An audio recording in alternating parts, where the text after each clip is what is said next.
I'm going to assume everyone knows who Punkey Doodles is by now, but if not... The Grimsby and Gravenhurst Supernatural Detective Agency. Murder most foul at Gloomgullet Hall. Lightning split the sky as detectives Gravenhurst and Grimsby arrived at Gloomgullet Hall, where Sir Percival Snootlebottom had been found impaled on an antique harpsichord during a séance. The suspects trembled before them. Baroness Petunia McSnort, always sneezing when nervous. Colonel Fiddlestick's Wobblecheek, suspiciously jittery, even for a retired mime. Madame Flapdoodle, medium by trade, large by volume. Professor Bumblesnuff, an expert in haunted furniture. Miss Tilly Twerpleton, fiancée of the deceased, known to throw teacups when jilted. It's clear, Gravenhurst declared, the harpsichord was possessed. No, Grimsby interrupted, lifting a splintered tuning fork. It was tuned to kill. Madame Flapdoodle gasped, accidentally summoning a minor poltergeist. Professor Bumblesnuff confessed. He called my haunted ottoman a footstool with delusions. I had no choice.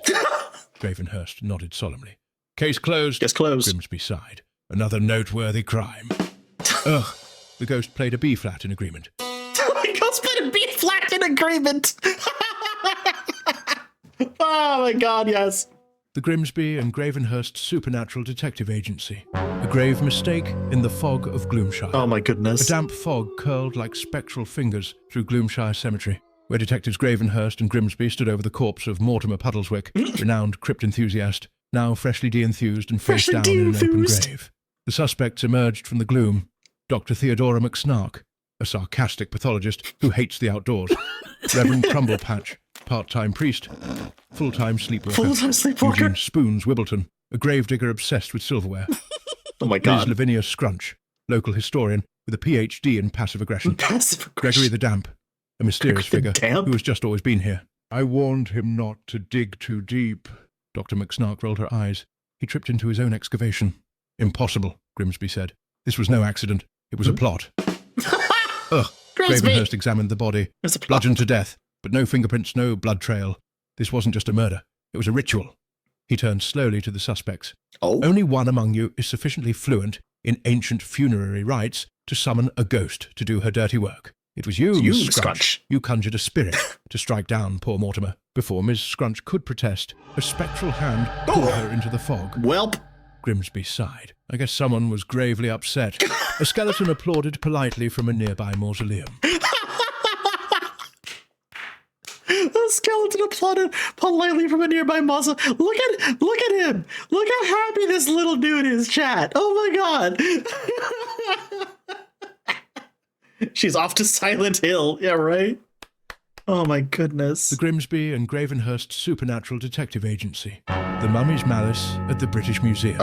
The Egyptology wing of the British Museum was unnaturally still when detectives Gravenhurst and Grimsby stepped inside, the scent of ancient dust and bones hanging thick in the air. There stood hieroglyphics scholar Professor Augustus Tweek, crammed into a display case, half-wrapped and wholly horrified. 5 suspects lingered among the exhibits. Professor Winifred Crankshaw, senior archivist of ancient grievances and marginally legible scrolls. Marginally legible scrolls. The assistant archivist, currently mid-faint against a bust of Ramses. Lady Euphemia Sphinxworthy, a museum donor who often claimed to remember being buried in ancient Thebes. Oh my God. Nigel Broomhead, the janitor who refused to speak except through puppets.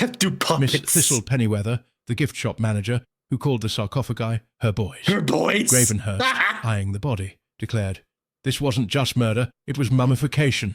Grimsby, peering at the victim's last scribbled notes, read aloud, the curse. Lady Sphinxworthy sniffed. I told him not to disturb the pharaohs. He mocked my spiritual instincts.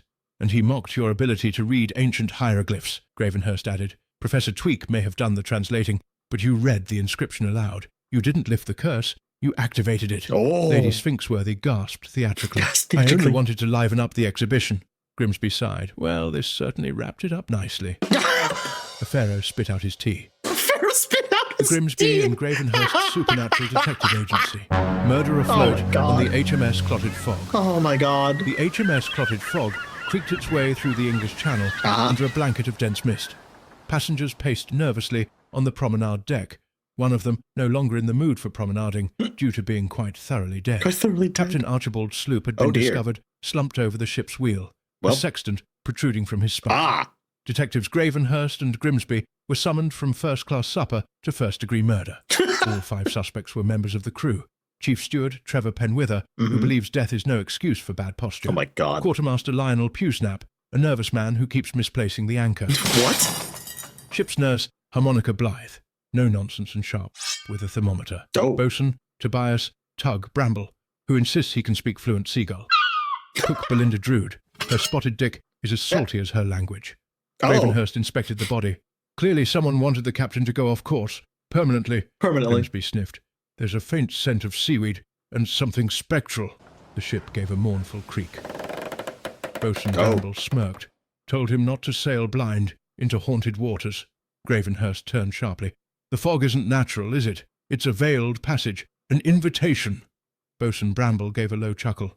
Ghost pirates don't mutiny unless invited. I just lit the lantern and whispered the name of Davy Jones. Oh, they did the rest. Goodness. Grimsby clutched his coat. Well, this cruise just took a turn for the curse. God dang it! A sea monster used the commotion to steal a crumpet. The sea... The sea monsters stole the commotion to steal a crumpet. Oh my God, I love it. Oh, absolutely incredible. Crumpet thief. Oh my God, I love it. Absolutely fantastic.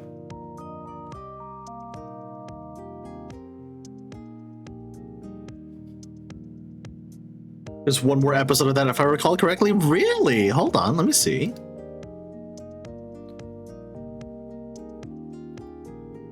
Oh my goodness. Oh wait, hold on. Oh, there's 2 I need to share because holy fuck, these are great. Hang on, chat. Hang on a second, because these are actually really good. Which means I also need to move y'all back up here. There we go. Chat, these are actually really good. Hold on. I might legitimately borrow this warlock idea for D&D because holy shit. Dumb D&D warlock concepts. A warlock who's basically a harem anime protagonist. Their patron is a collection of 3 to 5 inexplicably hot eldritch monstrosities whose affections the warlock must precariously balance, lest any one of them establish a definitive claim upon their soul. Dumb D&D warlock concepts. A warlock who's basically a harem anime protagonist. Their patron is a collection of 3 to 5 inexplicably hot eldritch monstrosities whose affections the warlock must precariously balance, lest any one of them establish a definitive claim upon their soul. I would use this as a warlock concept, though. Wait a second. Wait a minute. I would absolutely use this. That's so good. Holy shit. Sounds like a sitcom idea? Yes. Yes. And this... Oh, God. Oh, God, chat. I feel like D&D would be so much more fun if they let weaker classes just have random weapons. Prepare yourself, wizard, for my blade is sharpest in all the land. Sit sword, shitheads! Check out this gun! I feel like D&D would be so much more fun if they let weaker classes just have random weapons. Prepare yourself, wizard, for my blade is sharpest in all the land. Sit sword, shitheads! Check out this gun! Six sword, shithead! Check out this gun! Bang!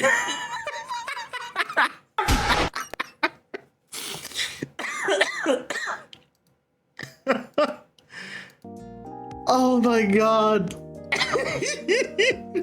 Said Gandalf, he's got a gun. Gandalf? More like Gundalf.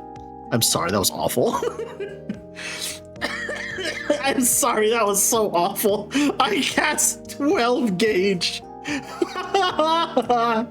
Oh, that's even better. Wait, I love that. I love that. Oh, fuck. Where is... Oh, God, where was the one...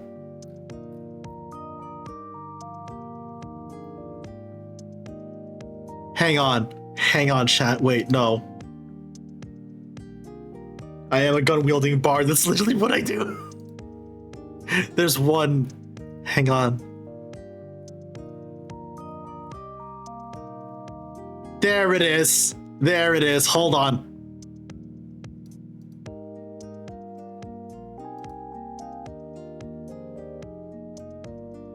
I found the one I was looking for, chat. I found the one I was looking for. This, coincidentally, is also why I limit your magical capabilities. A kobold excitedly runs up to you, yipping. Look what I can do! The kobold concentrates really hard for a few moments. And you look up in horror as the sun explodes.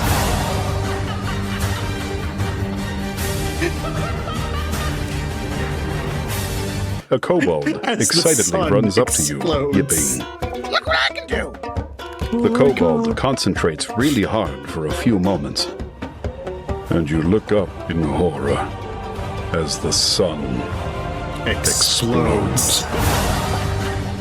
I posted this short to Snark D&D chat, and I was just like, Zogs is about to reenact this. Zogs is about to reenact this. Also, wait a minute. Is this... Oh. No. I know which one you're referring to, Tapper, and it's one of my favorites. Hang on. I know which one you're referring to. Hold on a moment. You're surrounded by a vampire, a werewolf, and a chain demon. This is it. The moment I've been waiting for. I cast Greater Polycule! Do you mean Greater Polymorph? I do not. No. You're surrounded by a vampire, a werewolf, and a chain demon. This is it. The moment I've been waiting for. I cast Greater Polycule! Do you mean Greater Polymorph? I do not know. Did I stutter? Exactly. Did I stutter? I cast Greater Polycule! Did you mean Greater Polymorph? I did not, no.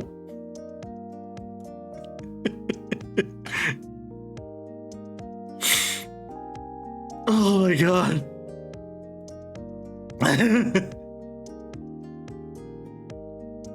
Talk about tying the knot. Oh my fucking god, Mecca!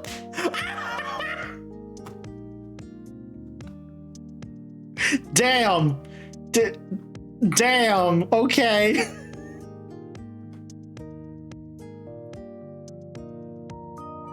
Problem solved. They're not attacking the wizard anymore. I mean, they're probably going to attack the wizard, but in a very different way. Which I believe was the wizard's plan. Hello, sir. May I have your name? No, you may not have my name. You may call me John. So this is a DMV, and I am not a fae. Oh, then you wouldn't mind holding this iron horseshoe, right? Hello, sir. May I have your name? No, you may not have my name, but you may call me John. So this is a DMV, and I am not a fae. Oh, then you wouldn't mind holding this iron horseshoe, right? The lawyer face short is good. I do like that one also, yes. I do like that one also. There's another. Oh, yeah. The fundamental paradox of D&D wizards is the grander the name, the more down-to-earth the berry is likely to be once you get to know them, and vice versa. A wizard named Flaxathor the Grandiloquent is almost certainly someone you can relate to if you can persuade them to stop shouting, but a wizard named Kevin definitely eats fingers. The fundamental paradox of D&D wizards is the grander the name, the more down-to-earth the berry is likely to be once you get to know them, and vice versa. A wizard named Flaxathor the Grandiloquent is almost certainly someone you can relate to if you can persuade them to stop shouting, but a wizard named Kevin definitely eats fingers. Oh my fucking lord. Oh god. Oh heck yeah, no worries, Mecca. Have a good one and enjoy. Hi, RX. How are you? Hello, hello. Imagine a wizard with a 3-letter name. Oh no.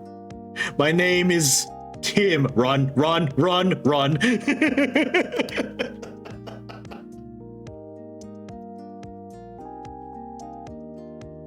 Oh, God. Oh, wait a minute. Can I find that here? Wait a second. Can I find that?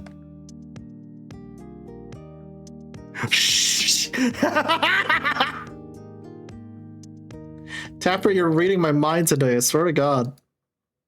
Why do 90% of all medicines sound like cool wizard names? 'Tis I, Benadryl the Lich.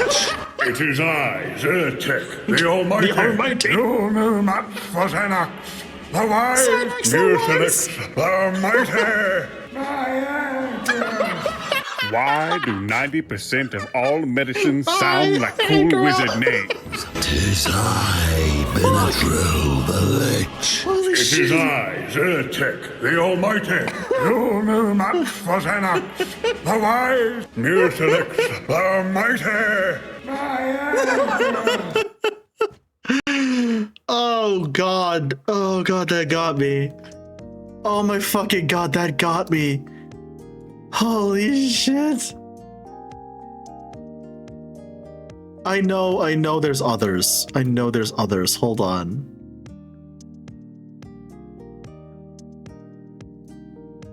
Found it. Why do 90% of all medicines sound like cool wizard names? Miralax, the great protector of the rings. Placebo, master of illusion. Behold, Pepto Abyssal, tamer of the depths. 'Tis I, Ambien the dreamer. Ambien the Viagra, the razor of the once dead. Why do 90% of all... Viagra razor of the once dead. Holy fuck. Okay, that's good. Oh, that's very good. Okay, that's very good. Holy shit. Okay, that's very funny. Oh my God.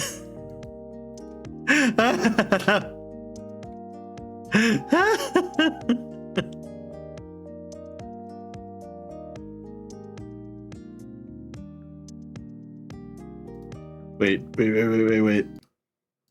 There's so many good ones of these, chat, like Jesus. Pick your fighter.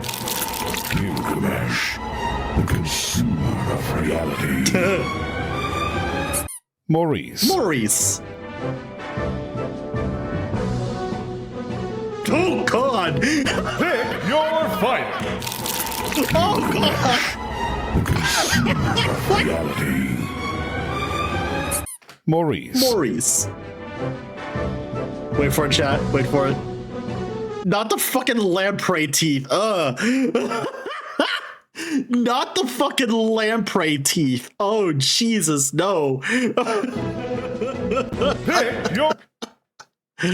Oh my God.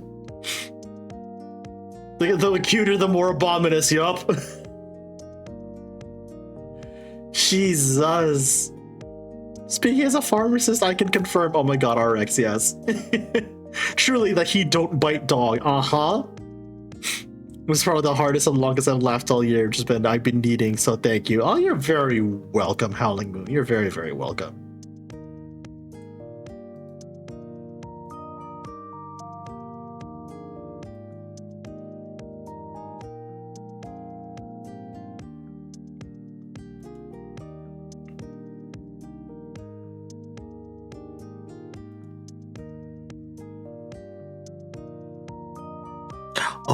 Oh, wait, hold on. I found a couple of more. The Autismo ones are great. Oh my God, yes. Hi, Paleo. How are you?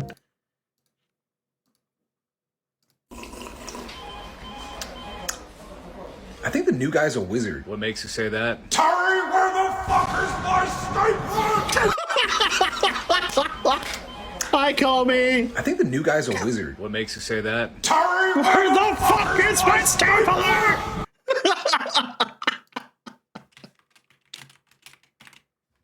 Let me do a very, very quick shout out for Comey. There we go. Oh, this one. Fairy tales and fantasy, two types of people go in towers, princesses and wizards. Princesses are placed there against their will or with the intention of keeping them safe. This is very different from wizards who seek out towers to hone their sorcery in solitude. I would like a story where a princess is placed in an abandoned tower that used to belong to a wizard. Yes. So she spends long years learning the craft of wizardry from the scraps left behind and becomes the most powerful magic wielder the world has seen in centuries. Yes. Bursts out of the tower and wreaks glorious, bloody vengeance on the fools that imprisoned her. That would be my kind of story. Oh, hell yeah. Fairy tales and fantasy. I am filing that under D&D character idea. Oh my god. Placed there against their will or with the intention I am filing this under D&D character idea. Holy shit. To own their sorcery in solitude. I would like a story where a princess is placed in an abandoned tower that used to belong to a wizard. It's such a good idea, isn't it? Spends long years learning the craft of wizardry from the scraps left behind and becomes the most powerful magic wielder the world has seen in centuries. Really good D&D villain backstory. It could also be a character backstory too. If you work it correctly. That would be my. It can be a really good character backstory too, like genuinely, or even like an NPC backstory. Oh my goodness. Oh, this is another really fun Warlock patron idea. Chat. This is probably also how I would seal a patron pact.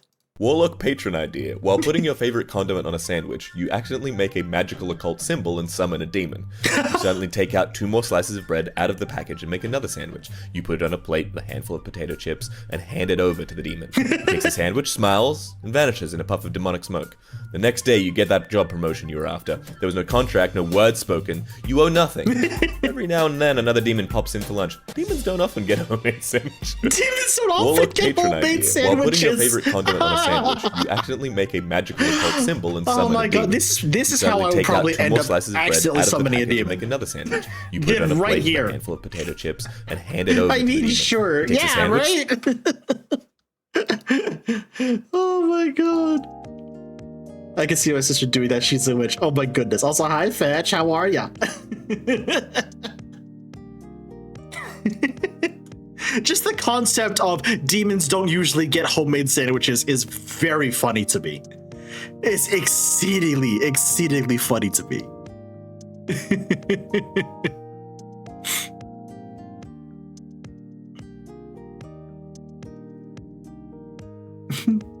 I would have gotten a contract years ago. If I ever played D&D, I would totally ask the DM to do this concept, right?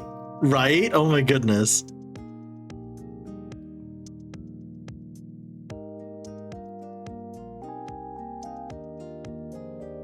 Oh god. Hold on. Hold on. Y'all talking about America Wizard Should earlier? be safe at this distance, right? Yeah, that wizard doesn't have a spell with enough range to get us, so. Wait, what the hell is he holding? My cards, $50 magic missile. Should be safe at this distance, right? Yeah, that wizard doesn't have a spell with enough range to get us, so. This is why you always take spell sniper feat. Wait, what the hell is This he is why you holding? always take a spell sniper feat. 50 caliber magic missile! America Wizard. That's literally America Wizard. Holy shit. Yeah, 2 sniper theme intensifies. I remember concept of a warlock as a benefactor was a fantasy Twitch chat of sorts. Oh yes, I do remember that as well. Yeah.